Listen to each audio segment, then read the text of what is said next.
Hello guys, welcome to my channel. आज हम पढ़ेंगे क्रेडिट क्रिएशन। क्या पढ़ेंगे? क्रेडिट क्रिएशन, जो 4 से 5 नंबर का है। हर साल पेपर में ज़रूर क्वेश्चन आता है ये वाला, तो आप ज़रूर करके जाएं। सबसे पहले हमको इसका कंसेप्ट समझना पड़ेगा। किसका? क्रेडिट क्रिएशन का। इसको मनी क्रिएशन के नाम से भी जानते हैं, जैसे कि लिखा हुआ है ये रहा, मनी क्रिएशन और क्रेडिट क्रिएशन एक ही बात है। तो ये होता क्या? देखो, तुमने कभी देखा है जैसे कोई कमर्शियल बैंक होता है, वो तुमसे पैसा लेता है या तुम उसको पैसा देते हो एज अ सेविंग, ठीक है? तो वो तुम्हारे पैसे को क्या करता है, वो तुम्हारे पैसे को अलग अलग अपने कस्टमर्स को लोन देता है। फॉर एग्जाम्पल, जैसे कोई एक बंदा आया, उसने 1,000 रुपये दिए बैंक को जमा करने के लिए। उस 1,000 रुपये में से वो ऐसा क्या करेगा कि वो आगे फ्यूचर में 2-4 अपने कस्टमर्स को उसी 1,000 रुपये में से लोन दे देगा। जैसे कि एग्जाम्पल देखो, ये रहा एक बंदा आया, उसने 1,000 रुपये जमा करवाए किधर? कमर्शियल बैंक के अंदर।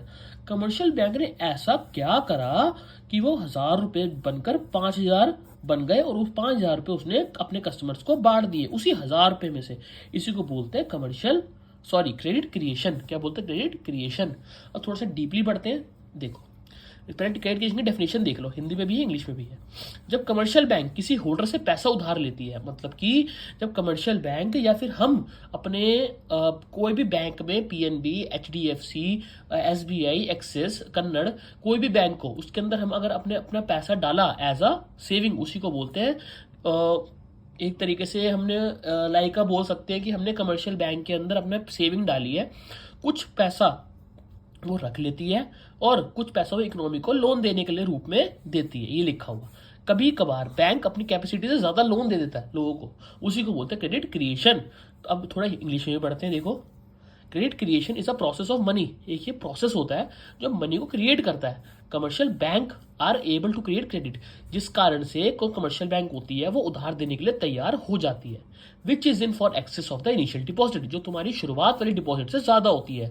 इनिशियल डिपॉजिट वो डिपॉजिट होती है जो तुम शुरुआत में पैसा जमा करवाते हो अपने बैंक के अंदर। जैसे कि 1,000 रुपये करवाई इधर एक इंसान ने, जैसे राहुल है, इस राहुल ने 1,000 रुपये जमा करवाए, जो तुम शुरुआत में पैसा जमा कराते हो उसी को बोलते हैं इनिशियल डिपॉजिट।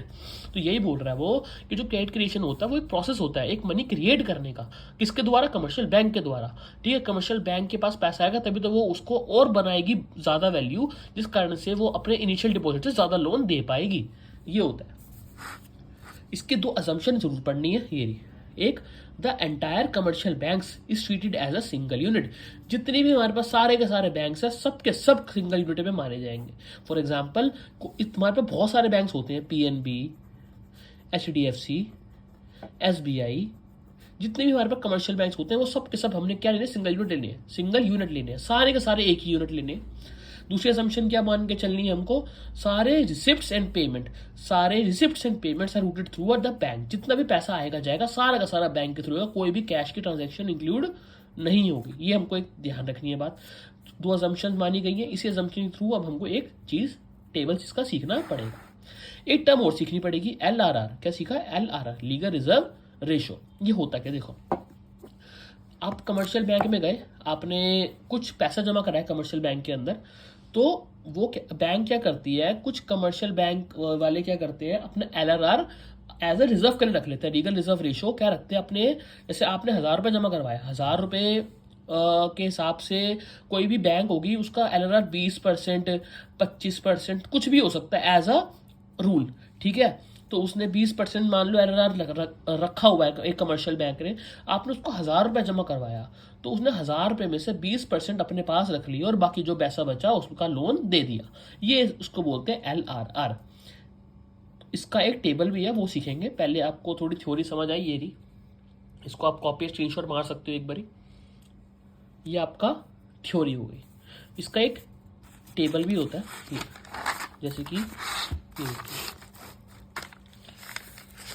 कि हमने मानना, असम्पशन माननी है कि जो LRR है हमारा वो 20% है। कितना परसेंट है? 20। ये हमको मानना पड़ेगा।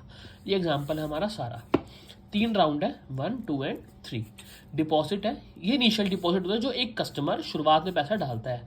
इसके 1,000 रुपये में से कितने बंदों को लोन मिला? 3 बंदों को और 2 बंदों को और लोन मिल गया। 3 बंदों को, सॉरी, 800, 640 और 512। अब थोड़ा सा देखते हैं क्या। एक बंदा आया, उसने 1000 रुपये जमा करवाए, उस 1000 रुपये में से 20% लग गया LRR, क्योंकि मैंने भी बताया था LRR क्या होता है, एक बैंक अपने पास कुछ परसेंट रखती है और जो पैसा बचता है उसी का लोन देती है। हमने एज्यूम करा जो LRR वो हमारा 20% है, ठीक है। एक बंदा है, उसने 1000 रुपये जमा करवाए, 1000 का 20% करा तो 200 आया। अब 1000 रुपये में से 200 तो बैंक ने रख लिया, कितना लोन दे देगी बैंक उसको, एक अगले बंदे को 800 रुपये। 1000 रुपये में से एक बंदे ने जमा करवाया, उस 1000 रुपये में से 800 रुपये किसको मिल गए, एक नेक्स्ट पर्सन को मिल गए। अब इस 800 रुपये को वो बंदे ने अपने बैंक में जमा करवा ली, क्योंकि हमने दूसरी असम्पशन पढ़ी थी कि सारे के सारे खर्चे या फिर मतलब पेमेंट और रिसिप्ट सारी बैंक के थ्रू होगी, तो इसने 800 रुपये इसने बैंक ने जिसको लोन दिया था उस बंदे ने अपने बैंक में जमा करा दिए। अब उस बंदे ने बैंक में जमा करवा दिए, इस 800 रुपये में से जो बैंक होगी वो 20% रख लेगी, 160 आएगा, और जो अमाउंट बचेगा उसका वो किसी और बंदे को लोन दे देगी। अब इस बंदे ने क्या करा, अपने बैंक में जमा करा दिए वाले पैसे, तो इस बंदे ने क्या करा, बैंक में जमा कराए, तो बैंक ने इसका 20% रख लिया और जो पैसा बचा वो उसके अगले बंदे को लोन दे दिया। ये प्रक्रिया या फिर ये प्रोसेस चलता जाएगा जब तक ये जीरो नहीं हो जाता, जब तक ये डिपॉजिटरी मनी जीरो नहीं हो जाती, ये प्रोसेस चलता ही रहेगा। इसको बोलते हैं क्रेडिट क्रिएशन। कि ऐसा वो ये सब चीजें LRR के थ्रू ये सब चीजें कर रही है, जिससे वो 1000 रुपये से बंदों को लोन प्रोवाइड करके दे रही है। अब ये हमारा एग्जाम्पल हो गया। अब इसकी एक एग्जाम्पल मतलब एक्सप्लेन कर सकते हो, इसी चीज को तुमको एक टेबल को एक तुमको थ्योरी के बेस पे फॉर्म करना है। अब सुनिए, explain. Let suppose initial deposit in bank is 1000। अब आपको एक बंदा आया, उसने इनिशियल डिपॉजिट 1000 रुपये जमा करा, तुमको अपनी कहानी लिखनी है और कुछ नहीं करना, और LRR 20% हमने एज्यूम करा। इट मीन्स, इसका मतलब क्या हुआ, bank are required to keep only 200 as a cash reserve. Bank 1000 का 20% कितना हो गया, 200, और 200 बैंक ने कैश रिजर्व के तौर पर रख लिया, और जो अमाउंट बचा उसने वो लेंड कर दिया, मतलब कि उधार दे दिया। ये देखो, ये चीज हमने इसमें करी थी, ये 1000 रुपये रखे थे, हमने जमा कराए थे एक बैंक में, 1000 का 20% बैंक ने रख लिया, और जो पैसा बचा वो लोन के रूप में दे दिया। इसी को उसने थ्योरी में लिख दिया, ये रहा। ऐसे तुमको ये चीज लिखती जानी है जब तक यहाँ पर ये अमाउंट जीरो नहीं हो जाता। शुरू के 3 लिख दो, काफी है। सपोज बोरोवर हैज डिपॉजिट 800, फिर उस बंदे ने 800 रुपये जमा कराया, वही सेकंड स्टेप आ गया, ये रहा। उस बंदे ने 800 रुपये जमा करवाए, 800 का ऐसा कैश रिजर्व बैंक ने रख लिया, और जो अमाउंट बैलेंस बचा वो उसने अगले बंदे को लोन के रूप में दे दिया। ऐसे ये कंटिन्यू प्रोसेस चलता रहेगा। ये हमारा होता है क्रेडिट क्रिएशन। एक चीज और देख लीजिए, एक ये मनी मल्टीप्लायर का लिखा हुआ है इसके अंदर। मनी मल्टीप्लायर का मतलब ये होता है कि तुम्हारा जो पैसा वो कितना गुना टाइम्स बढ़ चुका है। जैसे कि इसका फॉर्मूला होता है 1/LRR, 1/20%। हमने इसको 20% माना था, 20% को मैं लिख सकता हूँ 1/0.20, पॉइंट हट के ऊपर 2 0 आ गए, ठीक है। 1 0 से 1 0 कट गया, 2 5 10, तो हमारा मनी मल्टीप्लायर कितना आ गया, 5 टाइम्स।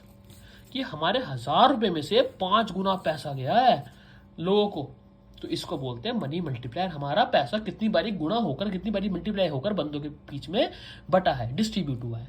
ये ऑप्शनल है, करना हो तो कर सकते हो, वैसे नहीं कर सकते। मेन कहानी है तुम्हारी एग्जाम्पल, ये तो बहुत इंपॉर्टेंट है, मेन कहीं करके जाना, और इसकी थ्योरी ये एक्सप्लेन करके थोड़ी सी अंदाजे के लिए देख सकते हो कि ये करके जाना, उसकी डेफिनेशन ये डेफिनेशन करके जाना, ये जरूर लिख कराना पेपर में। तो ये हमारा है क्रेडिट क्रिएशन। और अजम्पशंस भी सॉरी लिख के जरूर जाना। डेफिनेशन होगी, अजम्पशन होगी, ये अपना एक ये न्यूमेरिकल एग्जांपल हो गया, एंड देन इसकी थोड़ी सी एक्सप्लेनेशन हो गई। ये हमारा क्रेडिट क्रिएशन हो गया। Thank you so much guys.